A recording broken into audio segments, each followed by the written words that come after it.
ಕೆಲ ವರ್ಷಗಳ ಹಿಂದೆ ಕೇವಲ 6,000 ರೂಪಾಯಿ ಸಂಬಳ ಕೆಲಸಕ್ಕೆ ಸೇರಿದ್ದ ಜೂನಿಯರ್ ಇಂಜಿನಿಯರ್ ಒಬ್ಬರ ಮನೆಯಲ್ಲಿ ಈಗ ಕೋಟಿ ಕುಬೇರನ ಖಜಾನೆ ಸಿಕ್ಕಿದೆ. ಹೌದು, ಒಡಿಶಾದ ಇಂಜಿನಿಯರ್ ಬೈಕುಂಠನಾಥ್ ಬೆಹರಾ ಎಂಬುವರ ನಿವಾಸ ಹಾಗೂ ಕಚೇರಿಗಳ ಮೇಲೆ ವಿಜಿಲೆನ್ಸ್ ಅಧಿಕಾರಿಗಳು ದಾಳಿಯನ್ನು ನಡೆಸಿದಾಗ ಸಿಕ್ಕ ಆಸ್ತಿ ನೋಡಿ ಅಧಿಕಾರಿಗಳೇ ಬೆಚ್ಚಿ ಬಿದ್ದಿದ್ದಾರೆ. ಕಂತೆ ನೋಟುಗಳು, ಸಾಲು ಬಂಗಲೆಗಳು ಪತ್ತೆಯಾಗಿದ್ದಾವೆ. ಈ ಕುರಿತು ಒಂದು ವರದಿ ಇಲ್ಲಿದೆ.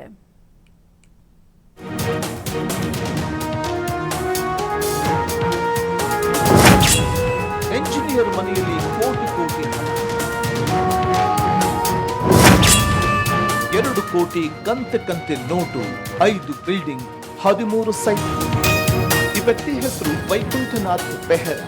ಆದರೆ ಇವರ ಆಸ್ತಿ ಕೇಳಿದ್ರೆ ಸಾಧಾರಣ ಜನ ಹೌಹಾರುವುದು ಗ್ಯಾರಂಟಿ. ಅಕ್ರಮ ಆಸ್ತಿ ಗಳಿಕೆ ಆರೋಪದ ಹಿನ್ನೆಲೆಯಲ್ಲಿ ಒಡಿಶಾ ವಿಜಿಲೆನ್ಸ್ ಅಧಿಕಾರಿಗಳ ತಂಡ ಭುವನೇಶ್ವರ, ಬಾಲಸೋರ್, ಜಾಜ್ಪುರ ಸೇರಿದಂತೆ ಎಂಜಿನಿಯರ್ ಬೆಹರಾಗೆ ಸೇರಿದ ಒಟ್ಟು 9 ಸ್ಥಳಗಳಲ್ಲಿ ಏಕಕಾಲಕ್ಕೆ ದಾಳಿ ನಡೆಸಿದೆ. ಈ ವೇಳೆ ಸಿಕ್ಕ ರಹಸ್ಯ ನಿಧಿ ಕಂಡು ಅಧಿಕಾರಿಗಳೇ ಶಾಕ್ ಆಗಿದ್ದಾರೆ. ಯಾಕಂದ್ರೆ ಅವರ ಬಳಿ ಲೆಕ್ಕಕ್ಕಿಲ್ಲದ ಕೋಟ್ಯಾಂತರ ಅಕ್ರಮ ಹಣ ಪತ್ತೆಯಾಗಿದೆ.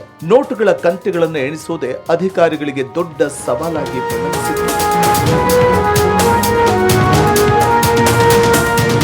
ಭುವನೇಶ್ವರದ ವಿಶೇಷ ವಿಜಿಲೆನ್ಸ್ ಕೋರ್ಟ್ ನೀಡಿದ ವಾರಂಟ್ ಆಧಾರದ ಮೇಲೆ ಅಧಿಕಾರಿಗಳು ಎಂಜಿನಿಯರ್ ಮನೆಯ ಬ್ಯಾಂಕ್ ಲಾಕರ್ಗಳನ್ನ ತಪಾಸಣೆ ನಡೆಸಿದರು. ಈ ವೇಳೆ ಬರೋಬ್ಬರಿ 2 ಕೋಟಿ ರೂಪಾಯಿ ನಗದು ಹಣ ಪತ್ತೆಯಾಗಿದೆ.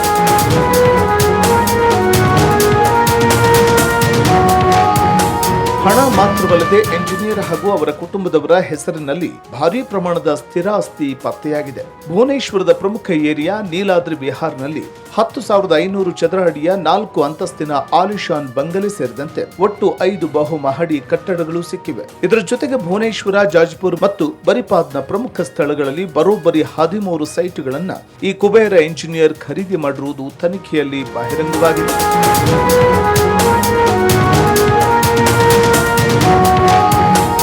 ಸದ್ಯಕ್ಕೆ ಎಸ್ಪಿ, ಡಿವೈಎಸ್ಪಿ ಹಾಗೂ ಇನ್ಸ್ಪೆಕ್ಟರ್ ಅವರನ್ನೊಳಗೊಂಡ ವಿಚಕ್ಷಣಾ ದಳ ಅಧಿಕಾರಿಗಳು ಎಂಜಿನಿಯರ್ ಕಚೇರಿ ಮತ್ತು ನಿವಾಸಗಳಲ್ಲಿ ಬೀಡು ಬಿಟ್ಟಿದ್ದಾರೆ. ಕೇವಲ ನಗದು ಮತ್ತು ಸೈಟುಗಳಷ್ಟೇ ಅಲ್ಲದೆ ಚಿನ್ನಾಭರಣ, ಬ್ಯಾಂಕ್ ಠೇವಣಿ, ಅಂಚೆ ಉಳಿತಾಯ ಹಾಗೂ ಇತರೆ ಬೇನಾಮಿ ಹೂಡಿಕೆಗಳ ಮೌಲ್ಯಮಾಪನ ಇನ್ನೂ ನಡೆಯುತ್ತಿದ್ದು, ಭ್ರಷ್ಟ ಇಂಜಿನಿಯರ್ನ ಅಕ್ರಮ ಆಸ್ತಿಯ ಮೊತ್ತ ಮತ್ತಷ್ಟು ಏರಿಕೆಯಾಗುವ ಸಾಧ್ಯತೆ ಇದೆ. ಒಟ್ಟಲ್ಲಿ ತಿಂಗಳಿಗೆ ಕೇವಲ 6,000 ಸಂಬಳ ಪಡಿತಾ ಇದ್ದ ಸರ್ಕಾರಿ ನೌಕರನೊಬ್ಬ ಕೋಟ್ಯಾಂತರ ರೂಪಾಯಿ ಲೂಟಿ ಹೊಡೆದಿರುವುದು ಸಾರ್ವಜನಿಕ ವಲಯದಲ್ಲಿ ತೀವ್ರ ಆಕ್ರೋಶಕ್ಕೆ ಕಾರಣವಾಗಿದೆ. Bureau report, freedom TV, Bengaluru.